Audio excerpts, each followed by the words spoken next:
由達榮馬房嗰隻5歲嘅超性無敵，今季 starting 68分，上場喺沙田2班1400米熱身跑咗個第四，今次轉戰跑馬地加長到1650米，繼續穩田泰安騎，孭123磅。佢喺第7檔起步，好順利就攝到第2搭前面啲嘅位。前面啲馬帶得幾快，去到最後400米佢開始發力，最後200米同99圍攻同暴風之子鬥撐死，點知臨尾俾後面衝上嚟隻爆笑嘭一聲爬咗頭，最後喺好地自快地跑出1分38秒64，末段24秒03，僅僅攞到第2。你知唔知佢跑得幾快？嗰日啲馬跑正常至偏快步速，佢竟然快標準時間13個馬位咁多，跟住前面跑都仲可以咁勁，真係抵讚。不過賽後報告話佢最後250米喺催策之下向外閃，搞到田泰安喺差唔多150米嗰陣要修正佢。田泰安仲衰啲，喺差唔多180米嗰陣連續用咗4邊，俾人話咗。跑完梗係要驗尿啦。跟住啲新聞就講，嗰晚快活谷唯一一場杯賽，3班1650米嘅香港交易所杯，華將蔡明紹放咗暴風之子同領航天子唔騎，都要揀騎東舊嗰隻升班跑嘅爆笑。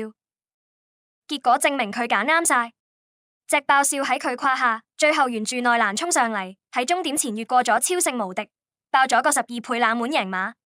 呢隻馬今季跑咗2場贏咗2場，6歲馬狀態 fit 到漏油。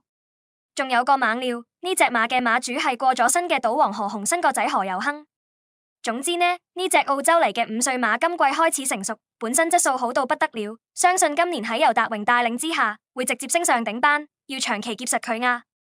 如果你覺得呢啲情報夠晒正，記得訂閱同埋推介俾你啲朋友啦。爆笑贏完之後升咗班上嚟跑，結果攝咗喺入邊追啊，而同場步速應該都幾快啊！咁啊爆笑打搭贏，捧走香港交易所杯，超性無敵第2，領航天子都攝入去追一段跑第3，第4名香港神駒4升3一樣得啊！呢隻爆笑捧埋杯添啦。咁第2啊超性無敵啊，第3啊大熱門啊領航天子啊，第4就應該係香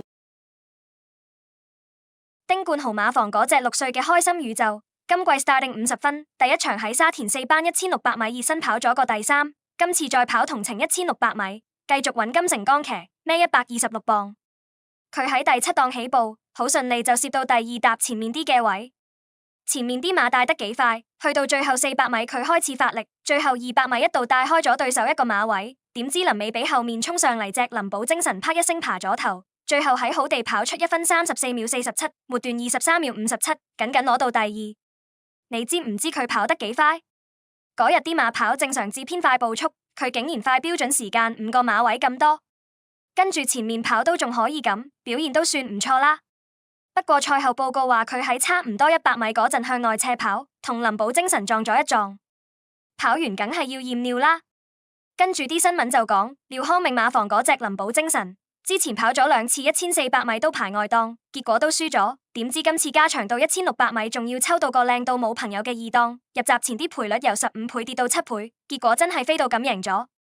喺騎師希威森胯下，成程沿住內欄跑，一步都冇蝕，喺終點前力壓開心宇宙，攞到喺香港第一場頭馬。總之呢隻紐西蘭嚟嘅5歲馬承接咗上季尾嘅好狀態，今季都 keep 住，相信丁冠豪喺之後嘅賽事會好好把握機會，幫佢攞到今季第一場頭馬。如果你覺得呢啲料夠晒入地，記得訂閱同埋推介俾你啲朋友仔啦。彭越啦，咁啊最後100零米埋邊林寶精神喘咗上嚟，終點前將開心宇宙趕過咗，彭越第3、第4名，外邊係特別美麗啊！結果今場賽事林寶精神增程上1600咧，咁啊守一個唔錯內欄位置，終點前將開心宇宙趕過咗，頭2名拋甩咗，彭越第3，特別美麗跑第4。廖康銘啡格得手啊，林寶精神啊，跑完之後先見到啊，跑第2名，開心宇宙金城哥諗住都屙到齋都係第2，彭越跑到第3，特別美麗跑第4。恭喜晒廖康銘啦！哇，連續8期都有頭馬進帳，唔錯喎。金城江都跑得好靚嘅，不過就係都係開唔到齋。